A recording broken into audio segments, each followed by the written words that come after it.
नमस्कार, संवाद श्रृंखलाको आजको यो सन्दर्भ विशेषमा स्वागत छ। म सरोज सिंह थापा। नेपाली संसदले अभूतपूर्व एकताका साथ संविधान संशोधन गरेर कालापानीदेखि लिम्पियाधुरासम्म अतिक्रमणमा परेको नेपाली भूभागलाई आफ्नो नक्सामा औपचारिक रूपमा समेटेको छ। यो घटनामा सबै राजनीतिक दलहरू र नागरिकमा ऐक्यबद्धता र राष्ट्रिय एकता देखियो।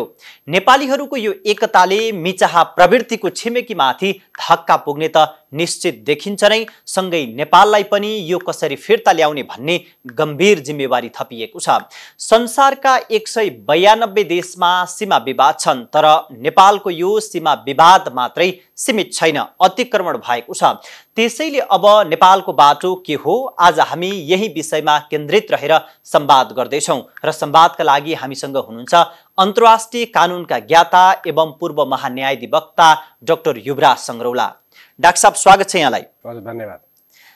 अब जुन हामी अतिक्रमित भूमिकै बारेमा कुरा गर्न प्रवेश गर्दाखेरि प्रतिनिधि सभाबाट संविधान संशोधन विधेयक पारित भएसँगै अतिक्रमित भूमि फिर्ता ल्याउने सन्दर्भमा अब हामी कहाँ पुग्यौँ र दोस्रो कुरा चाहिँ अब हामीले संविधान संशोधन गरिसके पछाडिको केसमा अथवा नक्सामा त्यो भूमि हाम्रो भन्ने हामी हक कायम गरिसके पछाडिको सन्दर्भमा अब नेपाल र भारत एकै ठाउँमा अथवा एउटै समस्यामा आइपुगेको जस्तो देखिन्छ। तपाईले चाहिँ कसरी विश्लेषण गर्नुहुन्छ? यसलाई दुईटा पाटोबाट हेर्नुपर्छ। अब उसले त्यसलाई आफ्नो दाबीको रूपमा आफ्नो कब्जामा राखेको छ। मनोवैज्ञानिक रूपमा हामीले त्यो क्षेत्रलाई हाम्रो हो भनेर हामीले त्यसलाई आफ्नो बनाउनको लागि हामीले गर्न सक्ने कुरो के हो अहिले तत्काल भन्दाखेरि या त आक्रमण गरेर उनीहरूसँग लडाइँ गर्ने हो।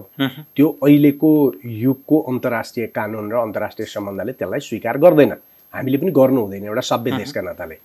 अब त्यसलाई हामीले हाम्रो भूमिभित्र कायम गर्ने हो र त्यसो गर्दाखेरि हाम्रो जुन नक्सामा पहिला छुट्याइएको थियो त्यो नक्सामा त्यसलाई समावेश गर्ने हाम्रो राइट हुँदै थियो र त्यो गर्ने बित्तिकै अर्को पनि प्रश्न एउटा के आयो भन्दाखेरि हिजो त्यो नभएको नक्सा निशानाभित्र परेको हुनाले त्यो संविधान सभाले त्यति बेला गल्ती गरेको कुरालाई सच्याउनु पर्थ्यो।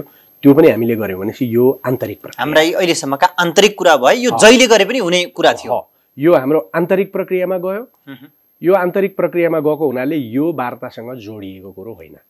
अब वार्तासँगको विषय चाहिँ के हो भनेर भन्दाखेरि हाम्रो अतिक्रमण भएको भूमिबाट भारतीय सेनालाई कसरी निकाल्ने हो र त्यो भूमिमा हाम्रो अधिकार कसरी स्थापित गर्ने चाहिँ विषय वार्ताको हो। धेरैलाई प्रश्नता के छैन भनेर भन्दाखेरि त्यो जस्तो संविधानको प्रक्रिया र त्यो अतिक्रमित जमिन प्राप्त गर्ने कुरालाई एक ठाउँमा त्यो कन्कोटेड गरिदियो भने त्यसले भ्रम सिर्जना गर्छ। हाम्रो आफ्नो आन्तरिक प्रक्रिया नक्सा बनाउने र संविधानमा हाल्ने थियो, त्यो नेपालले सहज रूपबाट गरेर जाने थियो, त्यो कम्प्लिट भयो। अब हाम्रो प्रक्रिया सिद्धियो, त्यसको बारेमा हाम्रो बहस सिद्धियो। अब हाम्रो बहस कहाँ हो भनेर भन्दाखेरि हाम्रो जमिन अहिले पनि अतिक्रमित छ। नक्सा हामीले बनायौँ, संविधानमा हामीले राख्यौँ, हाम्रो आन्तरिक सेना छ हाम्रो भूमिमा। अब आधिकारिक रूपमा दस्तावेजबाट हाम्रो भोग कायम गर्यौँ हामीले, तर एक्चुअल डिफ्याक्टो भन्छ नि, डी जुरे र डी फ्याक्टो भन्छौँ हामी अन्तर्राष्ट्रिय कानुनमा। डी जुरे भोग हाम्रोमा आयो, हामीले संविधानमा पनि हाल्यौँ, नक्सामा पनि हाल्यौँ, तर डी फ्याक्टो त्यो फ्याक्टमा चाहिँ त्यो जमिनमा त अहिले पनि भारतीय सेना छ। अब हाम्रो वार्ता चाहिँ अन्तर्राष्ट्रिय कानुन लगायतका अन्तर्राष्ट्रिय सम्बन्ध र अन्य कुराहरूको आधारमा हामीले गर्ने वार्ता चाहिँ के को बारेमा हो भनेर भन्दाखेरि नक्सा कस्तो हुनुपर्छ, कतिवटा गाविस इत्यादि, सिमाना के इत्यादि होइन। त्यो भूमिलाई हामीले एसर्ट गरिसक्यौँ। त्यो भूमिबाट सेनालाई कसरी फिर्ता पठाउने हो, भारतीय सेनालाई कसरी बाहिर पठाउने भन्ने बारेमा हाम्रो वार्ता हो र यो फरक हो। सर, यहीँनिर गम्भीर प्रश्न के छ भने 1962 देखि नै सोही भूमिमा भारतीय सेना आएर बसेको अवस्था छ। अब हामी चाहिँ शान्त कुटनीति भनिरहेका छौँ, तर भारतको मनस्थिति हेर्दाखेरि चाहिँ नेपालले नै वार्ताको वातावरण बिगार्यो र तत्काल वार्ता बस्यो भने ओली झन् शक्तिशाली नेता बन्छन्, त्यसैले वार्ता बस्नुहुन्न भनेर भनिरहेका छ। त्यसो भए यो समयमा अब हामीले गर्ने चाहिँ के त? अब यो चाहिँ यसलाई हामीले कसरी हेर्नुपर्छ भनेर भन्दाखेरि यो कुरालाई हामीले भारतको कूटनैतिक अपरिपक्वता र कूटनैतिक एउटा विचलनको दृष्टिकोणबाट हेर्नुपर्छ। यसका लागि अलि पर गएर हामीले यसलाई हेर्नुपर्छ।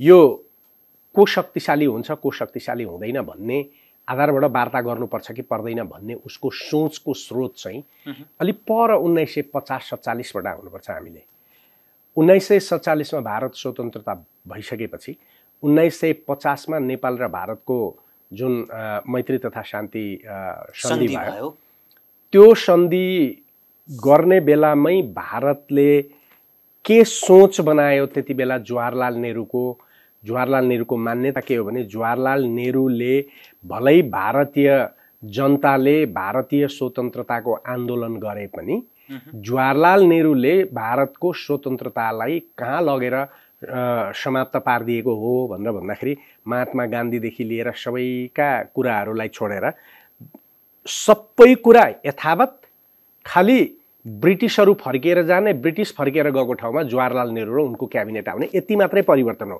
अरू सिस्टममा, अर्थतन्त्रमा, मनोविज्ञानमा, शिक्षामा कहीँ कतै परिवर्तन भएन।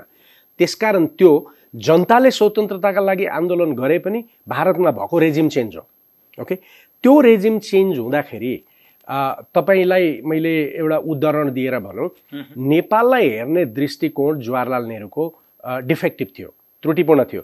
त्यो कहाँबाट प्रस्तुत हुन्छ भने 1954मा चाउ एन लाईसँग चीनमा भेट हुँदाखेरि उनले चाउ एन लाईसँग एउटा प्रस्ताव राखे। त्यो प्रस्ताव के हो भन्दाखेरि नेपाल हामीसँग नजिक छ, 1923 को सन्धिबाट ब्रिटिस सरकारले नेपालमाथि एउटा विशेष प्रिभिलेजको व्यवहार गर्दै आयो र 1923 को सन्धि अनुसार ब्रिटिसले नेपालमा जस्तो प्रिभिलेज पाएको थियो नेपालमा हामीले त्यही प्रिभिलेज पाउनुपर्छ भन्ने प्रस्ताव उसले चाउ एन लाईले राख्यो।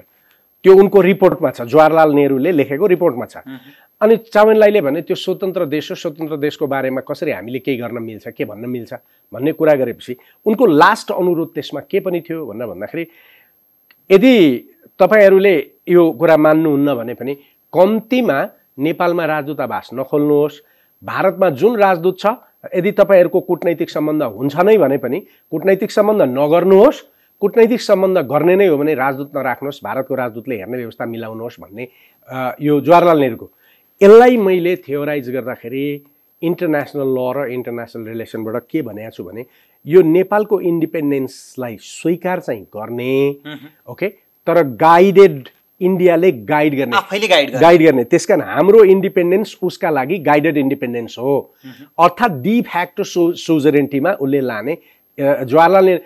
त्यसैका लागि राणाहरूसँग मिलेर राणाहरूको सत्ता कन्टिन्युटीमा एस्युरेन्स गरेर 1950 को सन्धि भयो। अहिलेसम्म पनि त्यो कुरा यथावत आयो। कहाँ कन्ट्रडिक्सन हुन्छ भन्दाखेरि नन अलाइनमेन्ट मोमेन्टको एउटा संस्थापक सदस्य भारतको जवाहरलाल नेहरू पनि, नन अलाइनमेन्ट मोमेन्टको टोटल क्रक्स र सिद्धान्त भनेको हरेक देशको आफ्नो राइट टु सेल्फ डिटर्मिनेसन, आफैले आफ्नो शासन गर्न पाउने राष्ट्रियता, स्रोतहरूको आफ्नो अधिकार हो।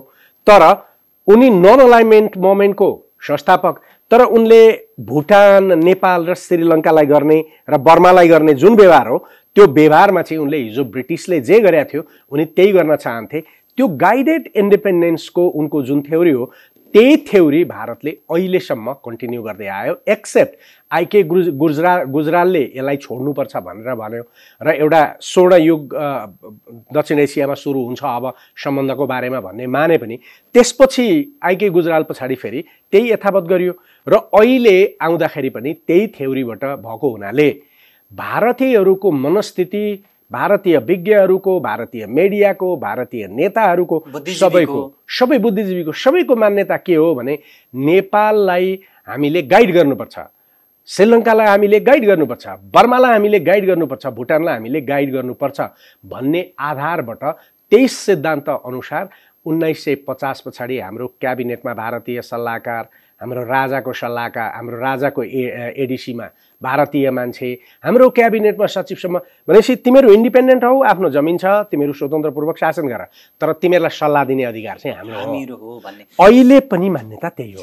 त्यसो भए सर त्यही ह्याङओभर बोकेर हिँडिराखेको अथवा त्यही मान्यतालाई आत्मसात गर्दै हिँडिराखेको भारतसँग अब हामीले शान्त कूटनीति नै रोजेर बस्ने हो कि अब हामी आक्रामक हुने बेला हो त? त्यही कारण त मैले भन्दै आएको कुरो के हो भने जबसम्म हामी बौद्धिक रूपमा उसँग डिबेट गर्न सक्षम हुँदैनौँ, अहिले छैनौँ, मान्छे त छन्, तर ती मान्छेको वार्ता गर्ने र त्यो ठाउँमा उनीहरूको प्रतिनिधित्व कति छ, प्रश्न यो हो।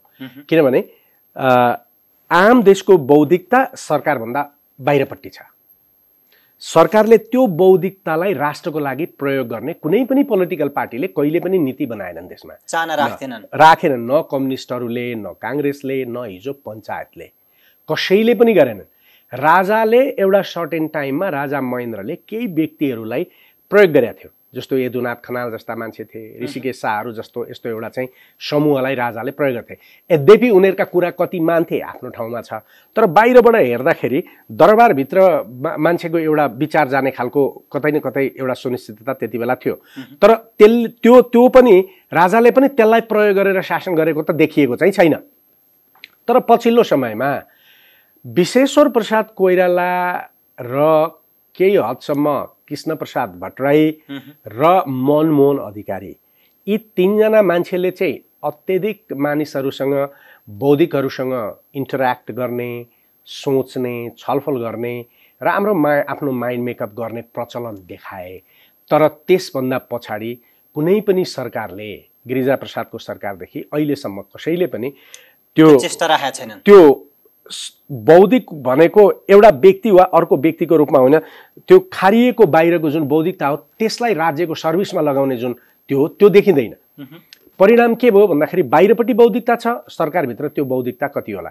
अनि अर्को एउटा प्रब्लम के पनि रह्यो नेपालको शासन व्यवस्थामा भन्दाखेरि बाहिर टोटल समाजलाई त ब्युरोक्रेसीले प्रतिनिधित्व गरिहाल्छ नि, त्यसैले ब्युरोक्रेसीले काम गरेपछि जनताको प्रतिनिधित्व हुन्छ भन्ने एउटा फ्युडल मानसिकता पनि त्यत्तिकै रह्यो। त्यसैले कर्मचारीहरूले सामान्यतः विश्वविद्यालयहरू, नागरिक समाजसँग एकाकार भएर राष्ट्रको लागि एउटा बौद्धिकता निर्माण गर्ने कुरा त्यहाँ पनि ब्युरोक्रेसीले पनि गरेन, अनि त्यसपछि राजनीतिले पनि। परिणाम के भयो भनेर भन्दाखेरि कन्सोलिडेटेड हाम्रो त्यो बाहिर जान सकेन। अब यस्तो स्थितिमा हामीले गर्नुपर्ने कुरा के हो भनेर भन्दाखेरि आन्तरिक प्रक्रिया खत्म भयो। अब हामीले हाम्रो त्यो क्षमता, क्यापासिटी प्रस्तुत गर्न सक्यौँ। कुन प्रमाणबाट हामी त्यसलाई भोलि प्रमाणित गर्छौँ, कुन थ्योरी, कुन सिद्धान्त वा कुन डक्ट्रिनबाट हामी भोलि व्याख्या गर्छौँ, कुन विश्लेषण हामी त्यसमा प्रयोग गर्छौँ र ती विश्लेषण र ती प्रमाणहरूका लागि जनताको समर्थन कसरी प्राप्त गर्छौँ भन्ने एउटा ग्रान्ड स्ट्रेटेजी हुन्छ नि राष्ट्रले गर्नुपर्ने, त्यो तयार भएको छैन। त्यो गर्ने खालको मनस्थिति पनि देखिँदैन। त्यसले गर्दाखेरि अहिलेको प्रब्लम के भने वार्तामा नबसेर हुँदैन, वार्तामा बस्नुपर्छ। यदि इन्डियाले वार्तामा बसेन, वार्तालाई एभोइड गर्दै गयो भने त्यसबाट इन्डियाले जित्दैन। इन्डियाले जित्ने होइन, इन्डियाले हार्दै जाने हो। त्यसको परिणाम के हुँदै जान्छ भने नेपालले संविधानभित्र पनि हाल्यो, नक्सा पनि बनायो, तर भारतले छोडेन भनेपछि भारतले गरेको अतिक्रमण पुष्टि हुँदै जाने हो।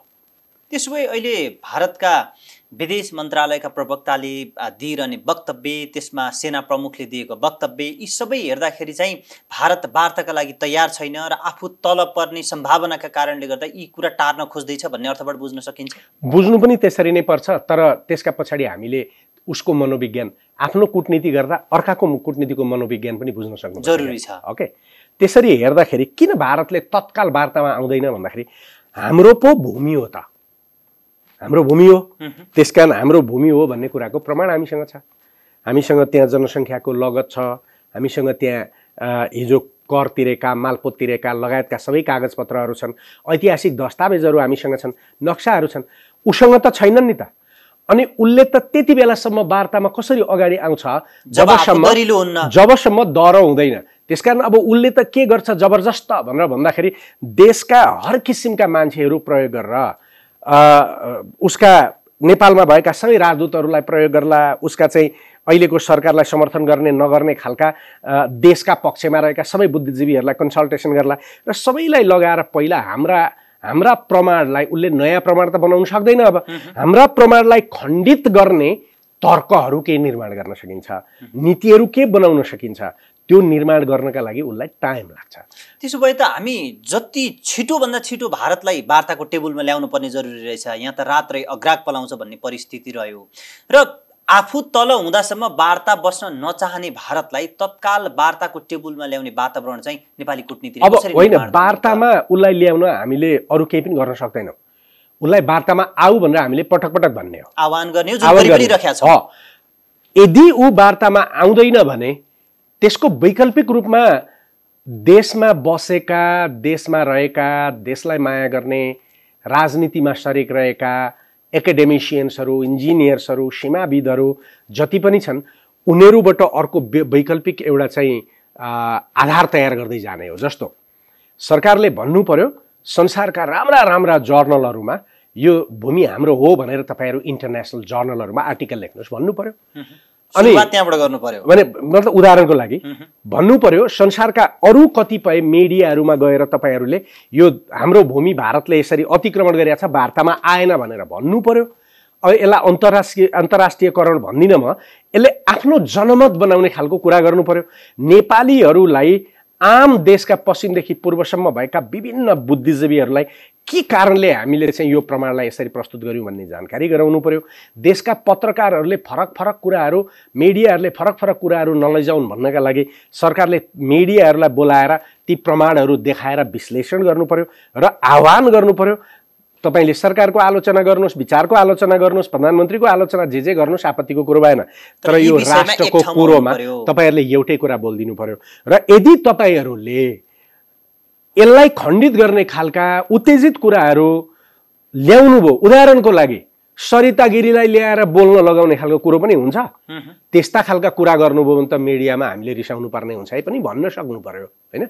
यो खालको कुरोबाट हामीले के गर्नु पर्यो भन्दाखेरि भारतले अतिक्रमण गरेको हो भन्ने कुरो प्रमाणबाट पुष्टि वार्तामा हुने कुरो, एउटा त्यसलाई सही शब्दमै प्रयोग गरौँ कि गलत तरिकाले प्रयोग गर्दा प्रोपोगन्डा हुन्छ, सही तरिकाले गर्दा क्याम्पेन हुन्छ। त्यो क्याम्पेनमा जानु पर्यो। अहिले भारतले प्रोपोगन्डा गरिरहेछ, उसको प्रोपोगन्डाको विरुद्धमा हामीले क्याम्पेनलाई इस्टाब्लिस गर्न सक्नु पर्यो क्या। त्यसका लागि राष्ट्रको सबै मान्छेहरूलाई प्रयोग गर्ने र परिचालन गर्ने स्पष्ट नीति भन्नुपर्छ। हामीले त्यतापट्टि जाने। सर यहाँले एउटा महत्त्वपूर्ण कुरा पनि उठान गर्नुभयो, जुन प्रोपोगन्डाको कुरा। जब दुई देश बीचको सीमाको विवाद आउँछ अथवा यो त अतिक्रमण भनेर यहाँले भनिसक्नु भएको छ, तब सबैभन्दा पहिले एक अर्का देश बीच हुने भनेको प्रोपोगन्डा वार चल्दो रहेछ। त्यसमा इराकमा आक्रमण गर्ने बेलामा जर्ज डब्ल्यू बुशले पनि त्यसै गरेका थिए, भारत र चीनको जुन दोक्लाम काण्डमा पनि त्यस्तै भइरहेको थियो। त्यसो भए अहिले भारतले नेपालप्रति गरेको जुन किसिमका वक्तव्यहरू निकाल्छ यो पनि प्रोपोगन्डा हो। मैले शब्दै प्रयोग गरेको छु, यो प्रोपोगन्डा वार हो भनेर मैले भनेको छु। त्यो प्रोपोगन्डा वार किन हो भनेर भन्दाखेरि जस्तो उनीहरूले पहिला नक्सा हाले, हाम्रो जमिन नक्सामा पेश गरे, त्यसमा हामीले आपत्ति गर्दा उनीहरूले के भने भनेर भन्दाखेरि डिफेन्ड गर्न सकेन। होइन यो हामीले काश्मीरको नक्सा प्रयोग गर्दा हाल्दाखेरि त्यस्तो भएको हो भने उनीहरूले त्यो ठुलो हाम्रा लागि जित हो। ओके, त्यसपछि हामी सचेत भयौँ। हामीले त्योभन्दा अगाडि पनि वार्ताको लागि भने हो, नेपालले त्योभन्दा अगाडि उच्च स्तरीय समिति गठनबाट पनि यसलाई मिलाउनुपर्छ पनि भने हो, मोदीलाई प्रस्तावमै पनि ल्याएको हो। र योभन्दा अगाडिदेखि नै हाम्रो यो जमिन तपाईँहरूले कब्जा गरेको हो भनेर हामीले भन्दै आएको कुरा हो, हामीले निरन्तर माग गरिराखेकै कुरा हो। ओके, अब जब उनीहरूले त्यो गरे हामीले नक्साको प्रक्रियामा जानु पर्यो। त्यो नक्साको प्रक्रियामा नेपालले लामो समय 6-7 महिना 8-9 महिना पर्ख्यो। जब नक्साको प्रक्रियामा गयो उनीहरूले एकैचोटि त्यो सीमाको सर्वेको त्यहाँको मिनिस्टर अफ इन्टेरियर जस्तो गृह मन्त्रालयको विषयवस्तुमा ऊ भड्किएर गएर रक्षा मन्त्रालयमा पुग्यो र त्यो के भन्छ उसले कमान्डर इन चिफले बोल्ने कुरा गर्यो। त्यो प्रोपोगन्डा वारको परिणाम किन आयो, उनीहरूले कहाँ गल्ती गरे भन्दाखेरि उनीहरूले अघि मैले तपाईँलाई सुरुमा भने नि अहिलेसम्म उनीहरूको दिमागमा भएको मानसिकता के हो, नेपाल कमजोर छ, श्रीलङ्का कमजोर छ, बङ्गलादेश कमजोर छ, भुटान कमजोर छ, यिनीहरूलाई चलाउने हामीले हो र यिनीहरूको इन्डिपेन्डेन्स छ तर हामीले गाइड गर्नुपर्छ भन्ने दिमागमा जो ढुङ्गो जस्तो भएर पत्थरिया भएर बसिया छ नि, त्यो खाएको चिज गएर त हाम्रो पेटमा पत्थरिया भयो जस्तो कुर्सी बदलियो तर मानसिकता चाहिँ एउटै मानसिकताबाट आइरहेको छ। त्यही गाइडेड इन्डिपेन्डेन्स एक्सेप्ट गर्ने उनीहरूको थ्योरी अनुसार उनीहरूले के ठाने भन्दाखेरि एकपल्ट यसरी पड्किएपछि सातो पुत्लो जान्छ भन्ने तरिकाले उनीहरूले ठाने। उनीहरूले के ठानेनन् भनेर भन्दाखेरि यो 21औं शताब्दी हो भन्ने कुरो उनीहरूले बुझेनन्। उनीहरूको ढुङ्गो पगाल्न सक्छ, मानसिकताको ढुङ्गो नेपालले पगाल्न सक्छ भन्ने चाहिँ यहाँलाई चाहिँ लाग्छ? सकिन्छ, सानो र ठुलो देश हुँदैन सोभरेन्टीमा। त्यसकारण उनीहरू झ्वाट्टै आए। त्यसले बहुत ठुलो एउटा नोक्सानी भारतलाई के गर्यो भनेर भन्दाखेरि अतिक्रमण गरेको थिएन भने प्रमाण लिएर किन नगएको नेपाल भारतीयहरू? यदि अतिक्रमण गरेको होइन आफ्नो भूमि थियो भने यो प्रमाणले तपाईँहरूले भने पनि तपाईँहरूलाई मिसअन्डरस्ट्यान्डिङ भयो हाम्रो भनेर जानु पर्थ्यो। तर उसले त सेनाको धम्की दियो भनेपछि इन्टरनेसनल कम्युनिटीलाई के पर्यो यसले भन्दाखेरि होइन सानो देश भनेर हेपेकै रहेछ। यति चाँडै यो बोल्नु हुन्छ भनेपछि त्यहाँको मिडियाले हेर्नु, त्यहाँको मिडियाले कस्तासम्म उत्तेजित प्रोपोगन्डा वार गर्यो भने अस्तिको दिन एउटा कुन चाहिँ टेलिभिजनमा मैले देखेको थिएँ, नेपालको एउटा सेना भारतीय भूमिमा पसेर 5 आदमीको मार डाला भनेर सम्मले। मतलब त्यहाँको मिडियाको क्रेडिबिलिटी हेर्नुहोस्, त्यहाँका बौद्धिकहरूको क्रेडिबिलिटी हेर्नुहोस् जो बोल्छन्। अझ अचम्म के लाग्छ भने त्यहाँ केही बौद्धिकहरू छन् जो बौद्धिकहरू नेपालमा 1950 देखि आजसम्म पनि त्यही विज्ञ छ क्या। कहाँबाट दुनियाँ परिवर्तन भइसक्यो। र अर्को एउटा कुरा, नेपाललाई ह्यान्डल गर्न बोल्ने उनीहरूसँग कुनै विज्ञ छैन भन्ने खालको कुरो त उनीहरूका राजदूतहरूले मात्रै बोलिरहेबाट देखिन्छ। तपाईँले नेपालमा हेर्नुभयो भने नेपालको अहिलेको अवस्थालाई हेरेर बोल्ने त नेपालमा 1 दर्जन मान्छेहरू अहिले हामी छौँ। 1 दर्जनभन्दा बढी मान्छे हामी निरन्तर बोलिरहेका छौँ। क्रेडिबिलिटीको कुरा गर्ने हो भने त्यो धेरै माथि देखिन्छ। अनि सम्मानपूर्वक बोलेका छौँ हामीले, अतिरञ्जित गरेका छैन, हामी प्रमाणका आधारबाट बोलिरहेछौँ। रतन भण्डारीदेखि मसँग तपाईँले जोडेर हेर्नुभयो भने 101 मान्छेहरूले त्यसरी बोलेका छ। तर उतापट्टिबाट कसले बोल्छ? श्यामशरणले बोल्छ, सुदले बोल्छ र एसडी मुनिले बोल्छ, जो राजदूत बने। त यसबाट उनीहरू कमजोर छन् भन्ने त यहाँबाट देखिन्छ। त्यसैले म के भन्छु भनेर भन्दाखेरि वार्ता गर्न इन्डिया किन आएन हामीले भन्ने कुरा होइन। हामीले उसलाई वार्तामा आऊ, हामीले भावनात्मक रूपबाट हाम्रो भूमि आफ्नो संविधानभित्र राख्यौँ, हामीले प्राप्त गरिसक्यौँ। यदि तिमी वार्तामा आउँदैनौ हामीले अर्को बाटो खोज्नुपर्छ। अर्को बाटो के हो अहिले हामीले भन्नु आवश्यक छैन। अहिले हामीले उताउलिएर यो गर्छु त्यो गर्छु भन्नु आवश्यक पनि छैन। तर तयारी गर्नु त जरुरी छ। तर तयारी गर्नु छ। कहाँनेरि सरकारले अलिकति मिस्टेक गरिराखेको जस्तो लाग्छ भने त्यो तयारी गर्ने ठाउँमा देशको बौद्धिकताको प्रयोग त गर्दैन कि यसले भन्ने कारण देखिराखेको छ। किनभने सरकारको परराष्ट्र मन्त्रालयले ह्यान्डल गरेर जानुपर्ने र देशको रक्षा मन्त्रालयले ह्यान्डल गरेर जानुपर्ने यो इस्युमा नीति प्रतिष्ठानले प्रमाण खोज्ने खालको काम गर्न यो दियो। यसले कतै हामी हल्का तरिकाले यो विषयलाई हल्का तरिकाले राखेका त होइन। यो अनुसन्धान बाहिरका व्यक्तिले गर्ने होइन। म 2-3 वटा कारण यसमा भन्छु। पहिलो कुरो, यस्तो संवेदनशील विषयमा अध्ययन र अनुसन्धान गर्ने व्यक्तिहरूका नाम डिस्क्लोज गर्नुहुन्न, गोप्य राख्नु प्रभावित हुन सक्छ। 1 दोस्रो कुरो उनीहरूको लाइफ इन्सेक्योर्ड हुन सक्छ। 2 तेस्रो कुरो अब मानिसहरूका काहीँ न काहीँ कन्ट्रडिक्सनहरू हुन सक्छन्। त्यो स्वाभाविक रहन्छ। त्यसकारण यो नाम गोप्य राखिनु पर्थ्यो, अत्यन्तै कन्फिडेन्सियल राखिनु पर्थ्यो र त्यस समितिभित्र या त रक्षा मन्त्रालयले नेतृत्व गर्नुपर्थ्यो या त परराष्ट्र मन्त्रालयले नेतृत्व गर्नुपर्थ्यो। त्यसकारण यो बाहिर ल्याउने विषय थिएन। मलाई जहाँसम्म लाग्छ इन्डियाले यस्तो टिम इन्डियाले पनि बनाएको छ। सर, यहाँले एउटा कुरा अलिकति अगाडि के जोड्नु भएको थियो भने यो समयमा भारतले नेपालसँग भएका तथ्य र प्रमाणलाई काट्न सक्ने चिज के हुन्छ भनेर खोजी नीति गरिरहेको छ। त्यो चाहे सरकारमा होस्, बाहिर होस्, बुद्धिजीवी होस् भनेर भन्दै गर्दाखेरि भारतले त्यो तहको तयारी गर्दाखेरि नेपालमा तयारीको अवस्था चाहिँ कस्तो देख्नुहुन्छ? त्यही होइन। अब यो केही समय अगाडि थुप्रै मान्छेहरूलाई बोलाएर सरकारले छलफल गर्यो, हामीले पनि गयौँ, छलफलहरू राख्यौँ, सबै तहमा राख्यौँ। तर भित्रपट्टि सरकारले कसरी तयारी गरेका छ भन्ने कुरामा उहाँहरूको औपचारिक तयारीको क्रममा हामीहरू संलग्न छैनौँ। हामीहरूलाई बोलाइएको पनि छैन र कुरा पनि गरिएको छैन। भारतको तयारी भने के हो भनेर भन्दाखेरि हामीले प्रस्तुत गर्न सक्ने प्रमाणहरू सबै एक्सपोज भइसकेका छ। एक्सपोज नगर्न पनि मिल्दैन, एक्सपोज गरिसकिएको छ।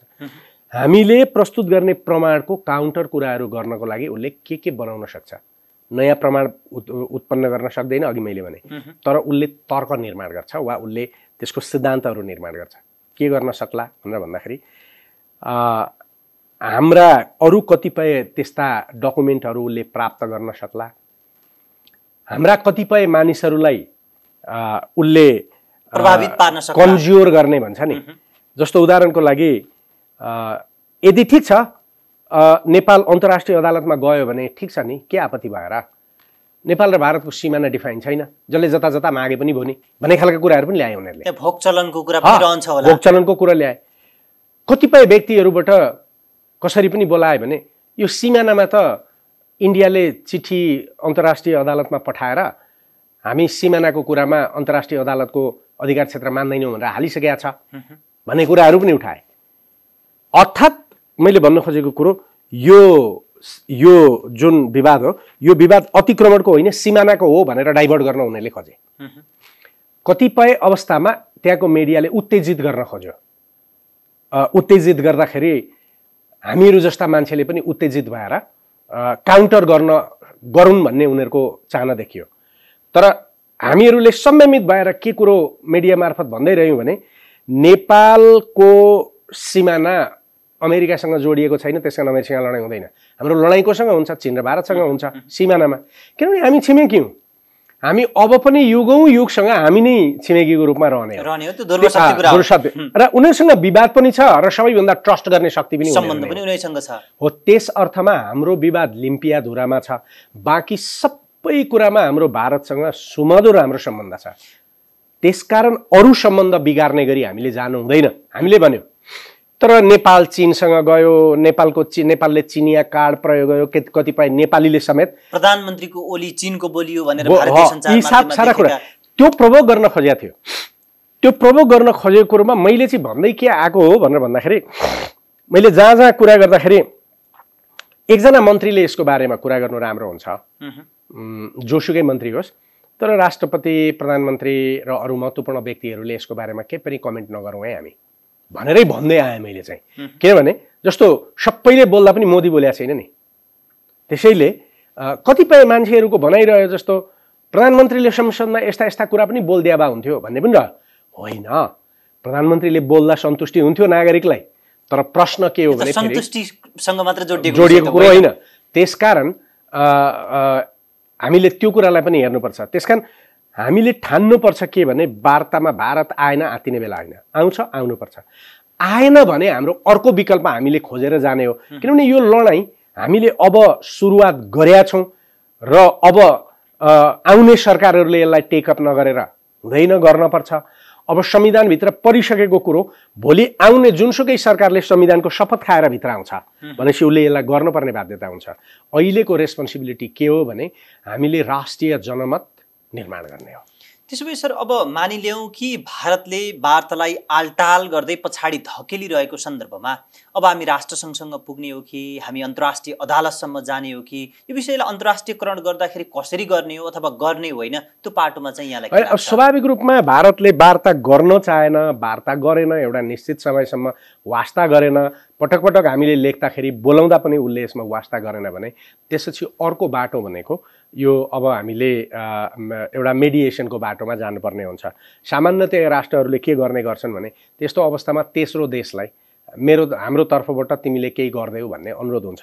अब त्यसका लागि हामीसँग एभाइलेबल केही कन्ट्रीहरू हुन सक्छन्, जस्तो चीनलाई हामीले यो विषयमा इन्भल्भ गर्नु हाम्रा लागि राम्रो हुँदैन। हामीले गर्न सक्ने श्रीलङ्का वा बङ्गलादेश हो। अब उनीहरूले त्यो हैसियत राख्छन् कि राख्दैनन् भन्ने प्रश्न क्वेशन त्यही हो। अब श्रीलङ्का टाढा छ, उसलाई हाम्रो समस्याको बारेमा जानकारी छैन। भाषा लगायतका कतिपय कुराहरूमा पनि अलिकति उहाँहरूसँग मिल्दैन, फरक छ। बङ्गलादेशले मलाई लाग्छ गर्न चाहँदाखेरि गर्न सक्ने हैसियत बङ्गलादेशले राख्छ। बङ्गलादेशमा विज्ञता छ, पढाइ छ, हरेक कुरा छ, तर बङ्गालीहरू गर्न चाहँदैनन्। किनभने त्यसले हाम्रो भारतसँग सम्बन्ध बिग्रिन्छ भन्ने उनीहरूको न्यारोनेस छ। बङ्गालमा मैले प्रशस्त बङ्गलादेश मेरो अत्यन्तै धेरै नजिक म जाने गरेको, मैले पढाउने गरेको देश भएको। म अहिलेसम्म 61 चोटि बङ्गलादेश गएँ पढाउनलाई होइन। त्यसकारण म त्यहाँ कुरा गर्छु। 2015 मा यो ब्लकेडको बेला म बङ्गलादेश आउँछु। हामी अत्यन्तै कठिन अवस्थामा छौँ, बच्चा-बच्ची मरिरहेछन्, बिरामीहरू मरिरहेछन्, औषधि उपलब्ध छैन। म बङ्गलादेशका बुद्धिजीवीहरूलाई एउटा एड्रेस गर्न चाहन्छु, कम्तीमा तपाईँहरूले मानवताको आधारमा बोल्नुहोस् भनेर भन्दा त्यहाँका मेरा साथीहरूले सरकारले तिमीलाई यहाँ बोल्न दिँदैन, गर्न दिँदैन भन्ने खालको कुरो गरे। त्यो लघुताभास उनीहरूसँग छ। अब अहिले उनीहरू नेपालले खुट्टा टेक्यो भनेर खोप पठाइरहेछन्, तर उनीहरूले गर्दैनन्। एउटा कुरा। अब हामीले अर्को बेलायतलाई लगाउन सक्ने हो, बेलायतलाई भन्न सक्ने यो प्रब्लम क्रिएट गरेर बेलायतले त्यतिबेलाको यो समस्या पनि बेलायतबाटै जोडेर आएको। बेलायत र अमेरिका भने हिजोका इम्पेरियलिस्ट कन्ट्री नै हुन्। यिनीहरूले कति बेला आफ्नो स्ट्यान्ड बदलेर कोसँग कस्तो रिलेसन गर्छन् भन्ने कुरा अनप्रेडिक्टेबल हुन्छ। इम्पेरियलिस्ट पावरफुल देशहरूको एउटा समस्या के हो भने उनीहरू आफ्नो स्वार्थ हेर्छन्, आफ्नो व्यापार हेर्छन्, जहाँबाट फाइदा हुन्छन् उनीहरू 1 वर्ष अगाडि गरिराखेको कुरा 1 वर्ष पछाडि अर्कै कुरा गर्छन्। कहिले पनि ट्रस्ट गर्न सकिँदैन उनीहरूलाई। हिजो विश्वयुद्धको कोल्ड वारको बेला न सोभियत युनियनलाई ट्रस्ट गर्न सकिन्थ्यो न अमेरिकालाई ट्रस्ट गर्न सकिन्थ्यो। त्यसैले बेलायतमा डिपेन्ड गर्न सकिँदैन। तर यहाँ धेरै नेपालीहरू र खास गरी ब्युरोक्रेट्सहरूलाई के पर्छ भने बेलायतले त हाम्रा खुट्टै धुन्छ भन्ने परेको छ। होइन, बेलायतले खुट्टा धुँदैन। बेलायतले बडा चतुर्याइपूर्वक तपाईँबाट भए जति चिज लान्छ र अनि त्यसपछि कहाँनिर लुट्नुपर्ने हो त्यहाँनिर लुट्छ। अहिलेसम्म गोर्खाली लुटिरहेछ यो। अब त्यस्तो स्थितिमा थर्ड कन्ट्री भएन भने हामीले प्रयोग गर्ने भने संयुक्त राष्ट्रसङ्घलाई आह्वान गर्न सकिन्छ। संयुक्त राष्ट्रसङ्घले कन्सिलिएसन गराउने, कुरा गराउने, यो गराउने कुराहरू हुन्छ। अब यो गर्दाखेरि भारतले गर्न सक्ने 2टा सम्भावना हुन्छ। संयुक्त राष्ट्रसङ्घमा यदि हाम्रो यो प्रक्रिया सेक्युरिटी काउन्सिलमा गयो भने उसले अमेरिका बेलायतलाई प्रयोग गरेर भिटो प्रयोग गराउन सक्छ। अब भारतका लागि यो भिटो प्रयोग हुन सक्ला वा नसक्ला मलाई म अहिले भन्न सक्दिनँ। कम्तीमा चीनले प्रयोग गर्दैन, तर रसियाले गर्न सक्छ। किनभने रसियाको व्यापार इन्डियासँग छ। त्यसले गर्दा रसियाले भिटो लगाउन सक्छ। त्यति बेला रसियालाई न्युट्रलाइज गर्न हामीले प्रयोग गर्ने भनेको अमेरिका हुनसक्छ, बेलायत हुनसक्छ, फ्रान्स हुनसक्छ र चीन हुनसक्छ। त्यसका लागि हामीले कति कूटनीति प्रयोग गर्न सक्छौँ त्यसको तयारी हामीले गर्नुपर्छ। त्यसैले यो लडाईँ त्यति सजिलो छैन, धेरै गम्भीर रूपमा लड्नुपर्छ। हाम्रो संविधान संशोधनको जुन मतदान हुने समयको मलाई याद आयो, जुन समय अब नेपालको नक्सामा त्यो भूमि समावेश भइसकेको सन्दर्भमा 1962 देखि भारतीय सेना त्यो भूमिमा आएर बसेको छ। अब त्यो भूमि हाम्रो नक्सामै समावेश भइसकेको खण्डमा अब भारतसँग वार्ता पछाडि के गर्ने, सँगसँगै अब त्यहाँबाट भारतीय सेनालाई हटाउनका लागि के गर्ने भन्ने योजना न पार्टीका अध्यक्षले सुनाए, न प्रतिपक्ष दलका नेताले सुनाए, न पार्टीका महासचिवले सुनाए। यो अलि अनौठो विषय होइन र? अब मलाई डर कहाँ लाग्छ भन्दाखेरि यही कुरा हो। अहिलेसम्म 2007 साल अथवा 1951 देखि अहिलेसम्मको स्थिति हेर्दाखेरि हामीले हाम्रा कुरा नभएर, हाम्रा कुरा सक्षमता नभएर हारेको होइन। हामीले हाम्रो स्रोतलाई परिचालन गलत तरिकाले गरेकैबाट हार्दै आएको हो। अहिलेसम्मको हाम्रो पृष्ठभूमि त्यो छ। यसलाई हेर्दाखेरि जस्तो उदाहरणको लागि हामी संयुक्त राष्ट्रसङ्घको प्रक्रियामा गयौँ, हामीलाई कसले रिप्रेजेन्ट गर्छ? एक, अहिलेको सरकार त्यति बेला नरहन पनि सक्छ, अथवा अहिलेको सरकारभित्र रहे पनि मन्त्रीहरू बदलिन सक्छन्। त्यति बेला कसले प्रतिनिधित्व गर्छ? एक, देशको प्रतिनिधित्व त्यहाँ कसरी सुनिश्चित गरिन्छ? एक। दोस्रो कुरो, त्यहाँभन्दा उतापट्टि इन्टरनेसनल कोर्ट अफ जस्टिसमा गयो, त्यहाँ कसले प्रतिनिधित्व गर्छ? ती व्यक्ति राष्ट्रप्रति कति वफादार छन्, यो राष्ट्रका लागि मरिमेट्न कति तयार छन्? त्यो केवल एउटा वकिलको रूपमा त्यसले प्रस्तुति गर्छ वा त्यो राष्ट्रको भावना सहित गर्छ भन्ने खालका कुराहरू लगायतका कुराहरूमा ग्रे एरिया छ। त्यसकारण मैले किन टेलिभिजनबाट बोलिराखेको छु, यो गरिरहेको छु भने अहिलेसम्म नेपालको कुनै पनि समस्यामा, संविधान बनाउने कुरामा होस्, ब्लकेटको बेलामा होस्, सारा कुरामा राष्ट्रले देशको बौद्धिकता एकत्रित गर्ने, प्रयोग गर्ने, त्यसलाई काबिल बनाउने जस्तो यस्तो स्थिति छ। यस्तो स्थितिमा यदि सरकारले यसलाई सही ढङ्गबाट गर्ने हो भने त पोटेन्सियल भोलि यो देशको प्रतिनिधित्व गर्न सक्ने 20-25 जना युवा लयरहरू, डिप्लोमेट्सहरू, परराष्ट्रका कर्मचारीहरू लगायत नागरिक समाज, मिडियाका मान्छेहरू भोलि यसको लागि उहाँहरूले त संसारमा कुन त्यस्तो राम्रो प्रतिष्ठान छ त्यहाँ लगेर तपाईहरु त्यहाँ गएर यसमा प्रशिक्षित भएर आउनुहोस् भन्ने, त्यस्तो गर्न सक्ने कुनै एउटा देशमा चाहिँ जस्तो लगेर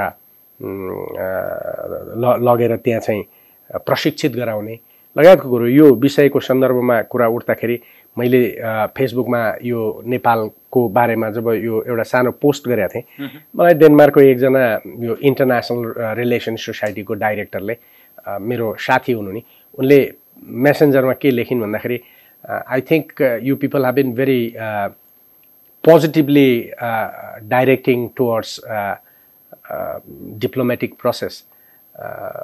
Do you want, if you want your help from us, we are ready. भनेर पनि भने। मलाई लाग्यो यो खालका संस्थाहरू खोज्ने र निर्माण गर्ने त यो त देख्दिनँ म। यस्तो तयार गर्ने जस्तो भनौँ न गर्नुपर्ने त्यही थियो। त्यही थियो। अब जस्तो उदाहरणको लागि नेपालभित्र बसिराखेका हामीलाई भोलि यस्ता कुरामा प्रयोग गरिएला थुप्रै अन्तर्राष्ट्रिय बाहिरका देशहरूसँग हामीले काम गरेका अनुभव छैनन्, त्यसकारण कतिपय अक्वार्ड हामीलाई हुनसक्छ। अब होइन बाहिर बसेका केही नेपाली र बाहिर बसेका विदेशीहरूलाई ल्याएर नेपालमा काम लगाउनु होला, डिग्री हेरेर नाम हेरेर लगाउनु होला, तर यहाँभित्रका यथार्थता थाहा हुँदैन। त्यसकारण सरकार चलाउने एउटा प्रणाली हुन्छ। हिटलरले जतिसुकै गाली खाए पनि, जतिसुकै अपराध र फटाइ गरे पनि हिटलर कसरी चलाएको थियो हेर्नुहोस् त, कति मान्छे थिए उसका। हिटलरको कुन विषयमा एक्सपर्ट थिएन? हिटलरको दिमाग त थिएन नि, हिटलरले त आइडिया दियो। हिटलरको दिमाग त त्यहाँका कति मारिए मात्रै 200 जना त, डेथ पेनाल्टीमा हालेका 200 जना। तपाईँको हेर्नुहोस् स्टालिनले कसरी चलायो त्यति बेला त्यो युद्धमा। स्टालिनले पर्ज गरेको रोकोसोव्स्की भन्ने जुन जर्नल हो गल्ती गरिया रहेछ भनेर ल्याएर जसले सबैभन्दा पहिला बर्लिन आक्रमणमा ऊ पुग्यो। कयौँ मान्छेहरू तपाईँको स्टालिनले त्यति बेला देशका सम्पूर्ण व्यक्तिहरूको प्रयोग गर्यो। चीनमा हेर्नुहोस् सन यात सेनले जति बेला त्यो गरेका थियो संसारभरि गएर बसेका चीनका विज्ञ प्रोफेसर बिजनेसम्यानहरूलाई भन्यो चीन जोगाउन तिमी सहयोग गर, कोसँग कुरा गरेन। यो प्रब्लम चाहिँ कहाँ देखिन्छ भने दक्षिण एसियामै देखिन्छ। न त भारतीयहरू यो खालका सल्लाह गर्छन् न त नेपालीहरू।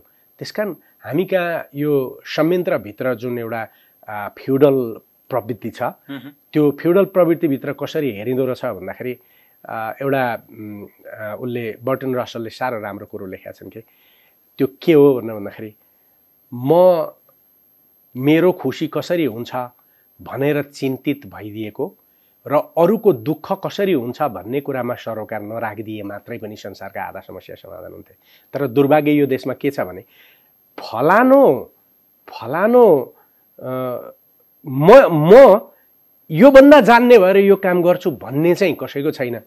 फलानोलाई चाहिँ कसरी रोक्ने हो भन्ने मात्रै छ, आलोचना गरेर नराम्रो देखाएर त्यो मात्रै छ। चाहे यहाँका बुद्धिजीवीहरूको कुरा होस्, म यसको भन्दा राम्रो अध्ययन गरेर यसको ठाउँ लिन्छु भन्ने चाहिँ कसैको छैन। त्यसले गरेछ त्यसका खुट्टा काटिदियो भने सिद्धिन्छ, ऊ खुट्टा काट्न चाहिँ कुदिरहेछ। यो प्रवृत्ति राजनीतिक पार्टीभित्र, नेताभित्र, बौद्धिकभित्र सबै ठाउँमा छ, जसको परिणाम आउने पुस्ताले भोग्दैछ। अब हामी त छोटो समयमा मर्ने हो, दुःख पाउने तपाईँहरूले हो। सर अब त्यसैले नयाँ पुस्ता यसप्रति सजग हुनु जरुरी छ।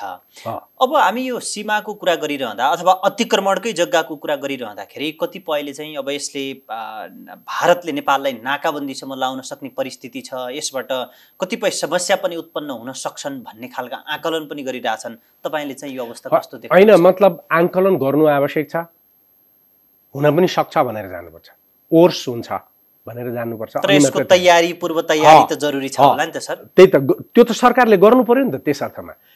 अनि म के भन्छु भने विश्वयुद्धदेखि लिएर अन्य विभिन्न देशहरूमा त्यत्रा घटना घटे, मान्छे त्यस्तरी मरे, तर पनि उनीहरूले देश जोगाए। अब हामीले त तयार त कसरी हुनु पर्यो भने भयो नाकाबन्दी, भारतले रोक्यो भने म तब पनि देश बचाउँछु, म बाँच्छु भन्ने होइन। नाकाबन्दी होला भनेर त्यहाँ छोड्ने खालको कुरो होइन भन्ने मानसिकताबाट हामी गएनौँ भने त हामी कसरी जाउँला र? हो, नेपालले क्राइसिस भोग्नुपर्ने हुनसक्छ, नभोग्ला बेग्लै कुरा हो, तर भोग्न पर्छ र हुनसक्छ भने दिमागमा राखेर हामीले अगाडि बढ्नु पर्यो नि त। मैले तपाईँहरूसँग यति धेरै गहिरा कुरा यसो गर्दाखेरि मलाई पनि डर त लाग्दो हो नि त, मलाई मार्न पनि सक्छन् है यो ज्यादा गर्यो भने, मलाई लाग्छ नि। तर म के भन्छु भने मार्न पनि सक्छन्, नमार्लान् तर मार्ला पनि सक्छन्। त्यो कुरामा त अलरेडी माइन्ड मेकअप गर्नु पर्यो। त राष्ट्रले त्यही तरिकाले चल्ने हो, राष्ट्र त्यसै चल्छ। यो गुच्चा खेल्या हो, गुच्चा खेल्या होइन नि। त्यसकारण हुन सक्छन्, तर त्यसका पनि केही परिणामहरू हामीसँग छन्। त्यसकारण मैले भन्दै आएको कुरा के हो भने चीनलाई यो समस्यामा कहीँबाट पनि प्रयोग गर्ने कुरा सरकारले नगर्नुपर्छ, हामी बुद्धिजीवीहरूले पनि गर्नु हुँदैन। तर भोलि इनकेस त्यो खालको स्थिति भारतबाट सृजना भयो भने मानवीय संवेदनशीलता र हाम्रो नागरिकहरू जोगाउनका लागि हामीले 2016 सालमा गरेको जुन पारवाहन तथा यातायातको सन्धि छ त्यसको प्रयोग गरेर हामीले चीनबाट पारवाहन गर्नुपर्ने, व्यापार गर्नुपर्ने भएको कारणले त्यस्तो स्थिति आउँदाखेरि भोलि तयार हुनका लागि चीनतिर जाने बाटाहरूलाई स्पष्ट बनाएर राख्नु पर्यो, राम्रा बनाएर राख्नु पर्यो। काठमाडौँका सडक गल्लीहरूमा पिच गर्नुभन्दा सयौँ डोजरहरू पठाएर त्यस्तो स्थिति आउँछ कि भन्दा त्यहाँका नाकाहरूलाई तयार गरेर राख्नु पर्यो। त्यो कुरो त गर्नु पर्यो नि त। त्यसैले सरकारले जनतालाई निर्भीकतापूर्वक उभिन आह्वान गर्नुपर्छ। तर जनताले भोलि भोग्ने हरेक किसिमका समस्यामा सरकारले सबै कुरो समाधान गर्न नसक्ला, तर म छु है भन्ने वातावरण फिल गर्न सरकारले चाहिँ गराउनु पर्छ। सर, यो संसारका विभिन्न उदाहरणहरू हेर्यो भने पनि ठुला राष्ट्रहरूलाई पनि साना राष्ट्रले सीमाको विषयमा अन्तर्राष्ट्रिय अदालतमा नङ्ग्याएको पछारेका उदाहरणहरू पनि छन्। हामी चीनकै पनि कुरा गर्ने हो भने माओ सेतुङले शक्तिशाली राष्ट्रको जुन औपनिवेशिकता मानसिकतामा आम जनतालाई एकीकृत गर्नका लागि उनीहरू बाघको कागज हुन्, कागजको बाघ हुन् भन्ने खालको अभिव्यक्ति दिएर जुन किसिमको मनस्थिति चाहिँ देशमा निर्माण गरिराखेका थिए नि, हाम्रो नेतृत्वले अब त्यो गर्नुपर्ने बेला आएको होइन। फरक के हो भन्दाखेरि दुईटा उदाहरण बडा महत्त्वपूर्ण हुन्छन्। जति बेला 1941 मा जर्मनीले रसियामाथि आक्रमण गर्यो सोभियत, त्यो समय सोभियत सङ्घको आन्तरिक राजनीतिभित्र अत्यन्त टुमल्टस टाइम थियो। हजारौँ मान्छेहरू चाहिँ कम्युनिस्ट पार्टीभित्र छिरेका संशोधनवादीहरू, उग्रपन्थीहरू, दक्षिणपन्थीहरू र सिआइडीहरू घुसेका छन् भनेर स्टालिनले पर्ज गरिरहेथे। त्यस्ता मान्छेहरू पकडी साइबेरिया पठाउने। रसिया एक अर्थमा डिभाइडेड थियो। ओके, खतरनाक स्थिति थियो र युद्ध भइहाल्यो भने जर्मनीले सिद्ध्याउँछ कि भनेर त्यत्रो आत्मघाती 1939 मा स्टालिनले जर्मनीसँग त्यो नन एग्रेसन प्याक्ट पनि गरे हो, जसको कारणले संसारभरि सोभियत युनियनलाई संसारले यस्तो रेसिस्ट फासिस्ट शक्तिसँग रसियाले चाहिँ सम्झौता गर्यो सोभियत युनियनले, र फासिस्ट र कम्युनिस्ट एक ठाउँमा उभिए भन्ने खालको कुरो पनि गरे। त्यो किन गरेको थियो भन्दाखेरि यो हुन सक्छ भनेर त्यो अवगाल पनि लिए। तर पनि स्टालिनले सम्पूर्ण देशलाई एकीकृत बनाएर युद्धमा गयो। तपाईको चीनमा हेर्नुहुन्छ भने लङ मार्चदेखि 1949 सम्म आउँदाखेरि माओ सेतुङले टोटल चीनलाई त्योभन्दा अगाडि 8वटा 10वटा देशमा विभाजित युद्ध लडहरूमा विभाजित देशलाई युनाइटेड बनाएर युनाइटेड चाइनाको पिपललाई रिप्रेजेन्ट गरेर बसेर लड्यो। किन चीन, रसिया लगायत अरू थुप्रै यस्ता साना देशहरू इतिहासमा यस्ता कुरामा सफल भए भन्दाखेरि उनीहरूले जनतालाई युनाइटेड गरेर बसे, जनतालाई उनीहरूले प्रतिनिधित्व गरे र जनताले उनीहरूलाई विश्वास गरे र जनतामा एउटा के निर्माण गरे भन्दाखेरि ज्यान जाला हामीलाई धोका दिँदैन हाम्रो सरकारले भन्ने खालको विश्वास गरे। र त्यो कुरो उनीहरूले कसरी देखाए भने जनताको मोबिलाइज गरेर देखाए। हाम्रोमा त्यो कमजोरी छ। त्यसपछि सर, अब संसारमा 190 भन्दा बढी राष्ट्रमा साना ठुला सीमा विवाद छन्, चाहेर पनि समाधान हुन सकेको अवस्था छैन। हाम्रो यो समस्या त सीमा भन्दा पनि अतिक्रमण समस्या हो। भूमि आफ्नो भोग चलनमा छैन, तर नक्सामा आफ्नो भूमि भएका संसारका कति राष्ट्र छन् र त्यो समस्या समाधान कसरी हुन्छ? हैन, यस मतलब कयौं यस्ता उदाहरणहरू छन्, धेरै यस्ता उदाहरणहरू छन्, वार्ता पनि भइराखेका छन्, कतिपय समस्याहरू समाधान भइ पनि राखेका छन्। कुनै बेला तिनै कुरालाई लिएर युद्ध भएको थियो, तर पछि त्यसमा चाहिँ के अरे समस्याहरू समाधान पनि भएका छन्। दक्षिण अमेरिकामा थुप्रै देशको यस्तो प्रब्लम छ, तर पछिल्लो समय उनीहरूले एउटा के सिद्धान्त ग्रहण गरे भन्दाखेरि कोस्टारिका, बोलिभिया, कोलम्बिया, मेक्सिको, कोही तपाईँको पेरू, कोही ल्यान्डलक छन्, कोही ल्यान्डलक छैनन्। अनि त्यस्तो स्थितिमा उनीहरूले एउटा सिद्धान्त चाहिँ डेभलप गरे। त्यो सिद्धान्त अनुसार उनीहरूले के गरे भन्दाखेरि ठिक छ, त्यो जमिन मेरो हो, तिमी त्यहाँ उद्योग खोल, त्यो ठाउँबाट मलाई समुद्रमा जान देऊ। त्यो यसरी म्युचुअल्ली गरेका छन्। हिजो इटली बङ्गलादेशको एक्सिसको पनि छिटपुट रूपमा आवाज आउँछ। हिजो युगोस्लाभिया र इटलीको यही प्रब्लम थियो।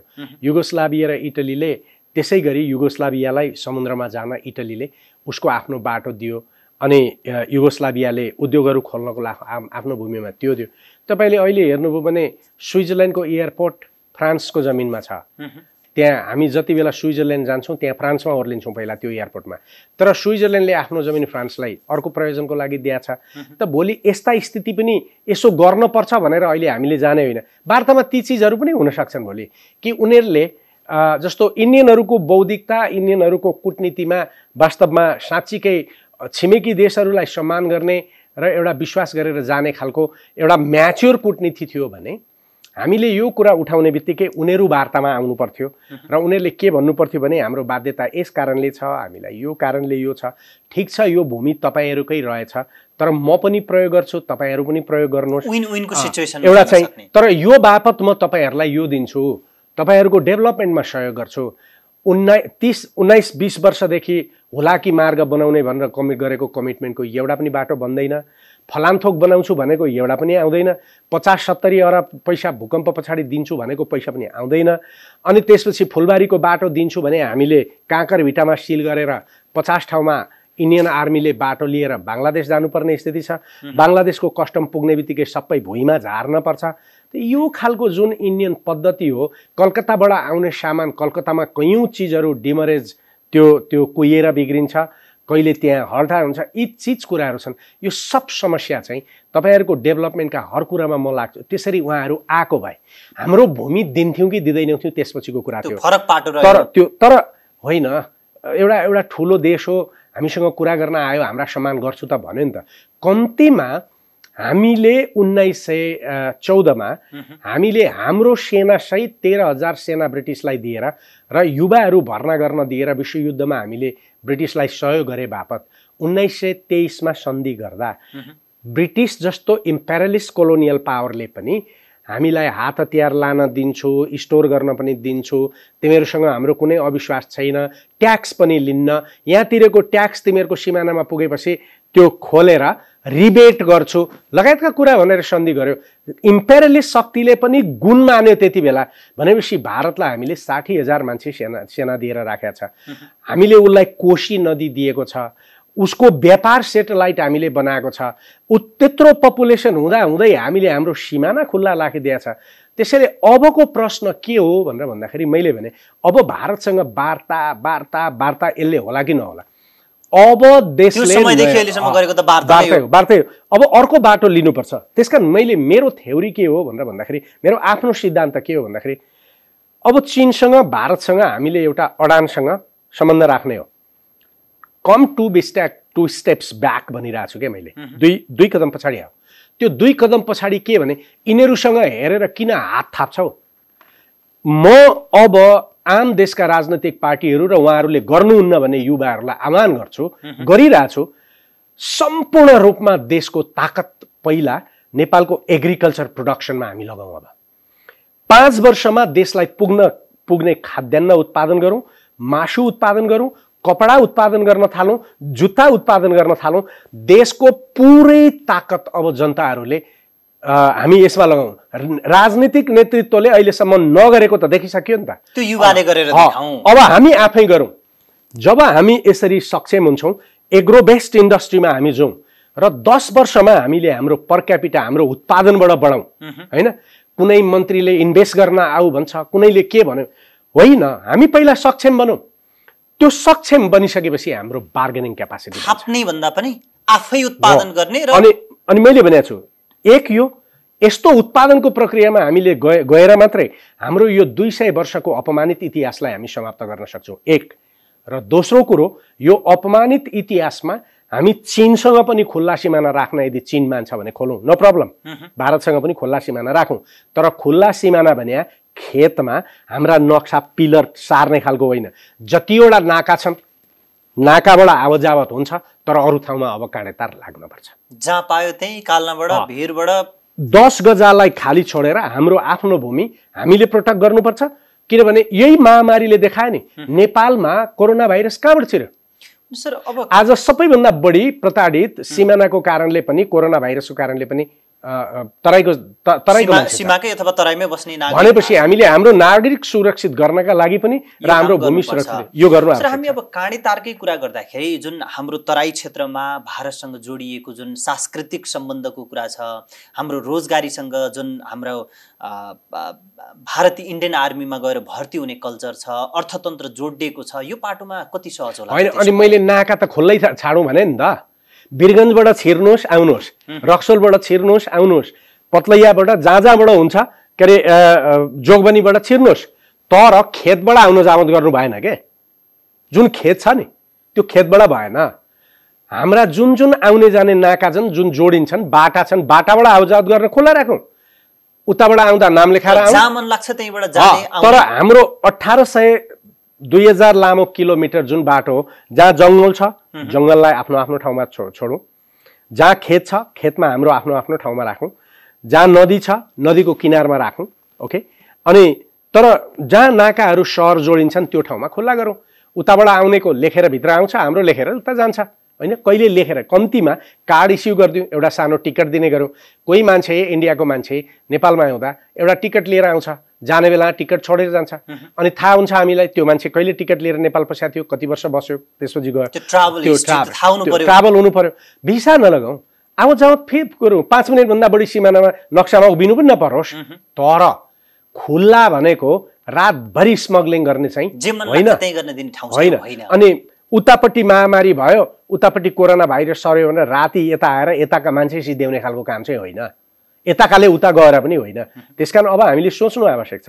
सर, हामी कार्यक्रमको अन्त्यमा पनि छौँ। 1-2टा प्रश्नबाट कार्यक्रमको बिटमा रौँ, कृपया छोटकरीमा जवाफ दिनुहोस्। यो नेपाल भारत सम्बन्ध अहिले जुन पछिल्लो समय जुन पेचिलो अवस्थामा देखिएको छ नि, अब यो सम्बन्ध कसरी अगाडि बढ्ला र अहिले देखिएका परिस्थितिले अब नेपालको आन्तरिक जीवनमा पार्ने प्रभाव कत्रो हुन्छ र कस्तो हुन्छ? म यसलाई पेचिलो मान्दिनँ, स्वाभाविक मान्छु। किन स्वाभाविक मान्छु भने यो हाम्रो भूमि हो, हामीले मागेको हाम्रो भूमि हो, हामीले भारतलाई दुःख दिया होइन। यो स्वाभाविक त्यस अर्थमा पनि हो कि भारतले नेपालीहरूका कुरा राम्रोसँग सुनेर वार्तामा बस्यो भने यसको समाधान छ। तर होइन भारतले गाइडेड इन्डिपेन्डेन्स र नेपाल र यो श्रीलङ्का, भुटान र बङ्गलादेश भने डिफ्याक्टो सोजरेन्टी इन इन्डियाका भन्ने मानसिकता लिएर गयो भने यो भारतका लागि राम्रो हुँदैन। भारतले गरी खान सक्दैन भोलि त्यस अर्थमा। त्यसकारण यो पेचिलो होइन त्यस अर्थमा भन्छु। उसैलाई नै प्रत्युत्पादक छ, यो उसैका लागि प्रत्युत्पादक छ। त्यसकारण हामी धेरै आतंकित नबनौँ। हामीले मैले भने नि हामी आतंकित बन्ने होइन, हामीले हाम्रो विज्ञता बढाउने हो। एक दोस्रो कुरो, त्यति बेलासम्म यो समस्याको समाधान भारतको सम्बन्ध नेपालसँग रहि नै रहन्छ यो प्रब्लम, जबसम्म तपाईँ हामीले हाम्रो आर्थिक स्थितिलाई सुधार गर्दैनौँ, हामीमा देशभक्ति पलाउँदैन र हामी नेपाली हौँ भनेर गौरवसँग बाँच्ने अवस्था सृजना हुँदैन।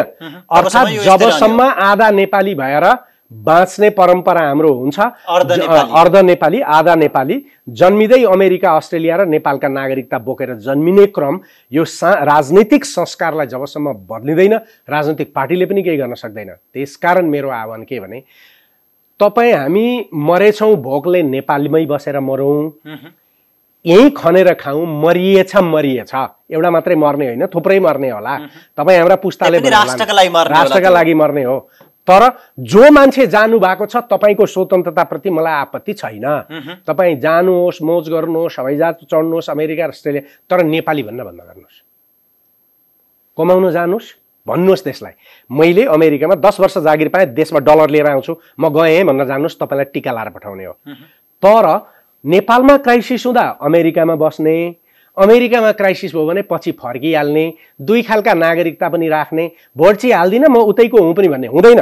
तर अहिले हामीले त विकास गरेको मानसिकता त फेरि विकसित राष्ट्रमा गएर एउटा पदमा पुग्यो भने नेपाली मूलका फलाना यस्तो गरे, उसो गरे, यो ठाउँमा पुगे भनेर फेरि बडो गौरवान्वित हुन्छ। त्यही त एउटा वकिल नेपालमा, एउटा वकिल अमेरिकामा भयो, फलाना मुद्दा बहस गर्यो भने तपाईहरुले समाचार लेख्नुहुन्छ, युवराज सङ्ग्रौला भने त्यो फटाले आएर बोलेर गयो, ए होइन भन्ने, यो संस्कार बदल्नु आवश्यक छ।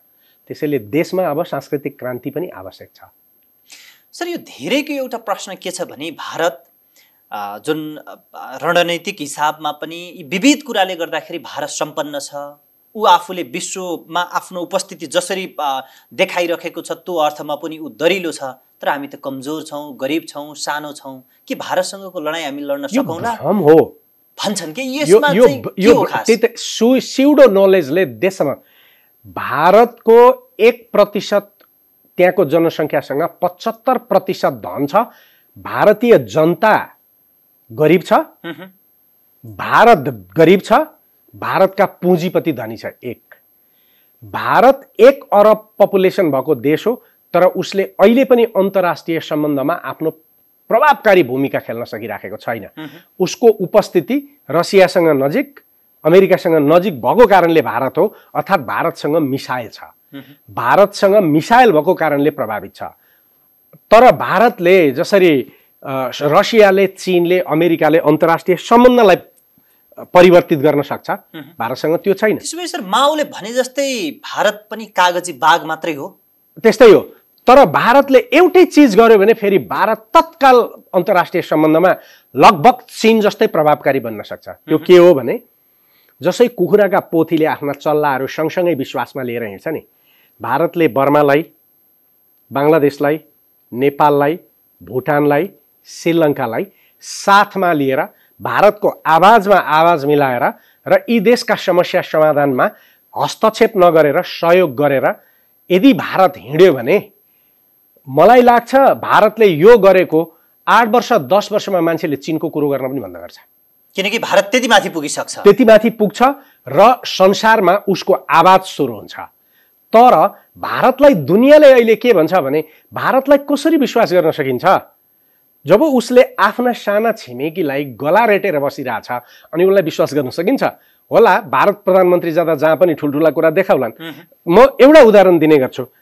एक्ट इस्ट पोलिसीमा मलेसियाले विश्वास गर्यो भारतलाई? गरेन त, पक्कै गरेन। अनि सिङ्गापुरले गर्यो? गरेन त। हो, त्यहाँका भारतीय नागरिकले गरिरहेछन्। तर स्टेट पोलिसीमा जब काश्मीरको कुरो आयो मलेसियाको प्रधानमन्त्रीले के भन्यो? इन्डोनेसियाले के भन्यो? भनेपछि हामीलाई जति अविश्वास भारतले गर्छ र खेल्छ त्यति नै बढी अविश्वास दक्षिण एसियाका अरू देशले भारतलाई पनि गर्छन्। त्यसकारण यदि भारतका बौद्धिकहरू र कूटनीतिज्ञहरू सफल हुने हो भने उनीहरूले वार्तामा आउनुपर्छ, नेपालीहरूसँग खुला दिलले कुरा गर्नुपर्छ, उनीहरूसँग समस्या छ भने उनीहरूले नेपाललाई अनुरोध गर्नुपर्छ। जे भयो भयो, हामीले लामो समयदेखि गऱ्यौँ, 1 वर्ष पर्ख्यौँ, 1 वर्षभित्र समाधान गरौँला भन्नुपर्छ र बस्नुपर्छ। मिलेन वार्तामा कुरा भने हाम्रो यो कुरो मिलेन, यसलाई हामी अर्को तरिकाले समाधान गरौँला तर अरू सम्बन्ध यथावत राखौँ भन्नुपर्छ। त्यो उदारता भारतले छोड्नका लागि भारतले नेपाललाई डिफ्याक्टो सोजरेन्टीको कन्सेप्टबाट छोडेर नेपाल एउटा सम्मानित सभरन राष्ट्र हो, यहाँका मान्छेहरूसँग हामीले मिलेर काम गर्नुपर्छ। यो हामीलाई आवश्यकता पर्दा उसलाई स्टिगमा सहित सेना दिने देश हो, बोर्डर सेक्युरिटी दिने देश हो, आर्मीहरू दिने देश हो भन्ने तरिकाले खुलेर आउनुपर्छ। भारतलाई निचोर्ने, नेपाललाई निचोर्ने खालका कुरा गर्न हुँदैन। त्यसकारण हामीले 10 वर्षमा जितौँला, के को आपत्ति छ? किन चिन्तित हुनुहुन्छ? पछाडि नै जिते पो के भयो त? केही फरक पर्दैन। तर भारतले 2 महिनामा हार्छ, हामीले 10 वर्षमा जितौँला तर भारतले 2 महिनामा हार्छ। म 5 थरको कुनामा जन्मिएको, ओके, मोटर नदेखेको, 20 वर्षको हुँदासम्म मोटर नदेखेको मान्छे म यतिका तर्क गर्न सक्ने भए त तपाईहरु त जन्मिँदै अंग्रेज पढेर आएको मान्छेहरु छ त देश लान सक्नुहुन्न। त्यसैले तपाईहरुलाई चुनौती हो, जाग्नु चाहिँ पर्यो, जाग्नु चाहिँ पर्यो। तपाईहरु जाग्नु पर्यो नि त। कहिलेसम्म हामी बुढाहरुलाई ठेलेर बस्नुहुन्छ तपाईहरु युवाहरु? सर यो आर्थिक सम्पन्नताको कुरा गर्दाखेरि मलाई एउटा कुरा के याद आयो भने भारतमा रेमिट्यान्स भित्राउने मध्ये नेपालबाट 7औं नम्बरको रेमिट्यान्स भारतमा भित्रिन्छ। तर हामी अझै पनि भारतले नाकाबन्दी लाउँछ कि अथवा रोजीरोटी गुम्छ कि भनेर भारतसँग चाहिँ नरम कूटनीति गर्नुपर्छ भनेर बसिरहन्छौँ। यो विरोधाभास किन? यो मिसइन्फर्मेसन मलाई पनि थाहा थिएन। जति बेला मैले जियो इकोनोमिक्सको किताब र यो राइट टु एब राइट इकोनोमिक डेभलपमेन्टको बारेमा किताबको लेख्दा रिसर्च गरेँ, त्यो रिसर्च गर्ने क्रममा म चकित परेँ। जब पियू रिसर्च सेन्टरको त्यो तथ्याङ्क मैले हेरेँ, 3 खरब 22 अरब रुपियाँ नेपालको रेमिटेन्स भारतमा गएको छ। अनि बङ्गलादेश 11औं र नेपाल 7औं देश रेमिटेन्स दिनेको रूपमा छ भन्दाखेरि पछि हिसाब गर्दा 8-10 अरब त कपाल काट्नेहरूले मात्रै लगेको छ, जुत्ता बनाउनेले लगेको छ, तपाईको कबाडीबाट मतलब यसरी पैसा गएको छ भनेपछि यो त चकित। त्यसकारण पहिलोचोटि मैले त्यो किताबमा ल्याएँ, मैले यो कुरो बाहिर ल्याएँ। धेरै मान्छेहरूले यो क्या फोकटिया कुरा गर्छ भन्नेसम्म कुरा गरे। तर जब मैले दिएको त्यो स्रोतहरू हेरेर मान्छेले खोज्न थाले, अहिले मान्छेले व्यापक रूपमा लेख्न थाले क्या। भनेपछि त्यही कारण म के भन्दैछु भने मिसइन्फर्मेसन छ। 3 खरब रुपियाँ मात्रै। त्यही कारण अघि मैले के भने भन्दाखेरि नेपालको प्रोडक्सनलाई हामीले माथि लाने भनेको 7 अरब रुपियाँ 1 वर्षमा जोगाउने हो। कसरी? हामी भातदेखि चामलदेखि तरकारीसम्म 3 अरबको खरब उताबाट ल्याउँदैछौँ। त्यहाँ ट्रेड डेफिसिटमा छ, हामी त्यसलाई जोगाउन सक्छौँ। हामी आफैले काम गर्न थालेपछि यहाँको यो 3 खरब रुपियाँ उता जान रोक्छौँ, 7 खरब रुपियाँ त देशका लागि जोग्छौँ भनेपछि 10 वर्षमा हामी भारतसँग सम्मानित ट्रेडको अवस्थामा पुग्छौँ। त्यही बेला हामीले टुरिज्मलाई व्यवस्थित गर्न सक्यौँ र एग्रोबेस्ड इन्डस्ट्रीबाट मैले ठट्टा गर्दा भनेको छु, रक्सी त अब भारतमा पनि टनाटन खान्छन्।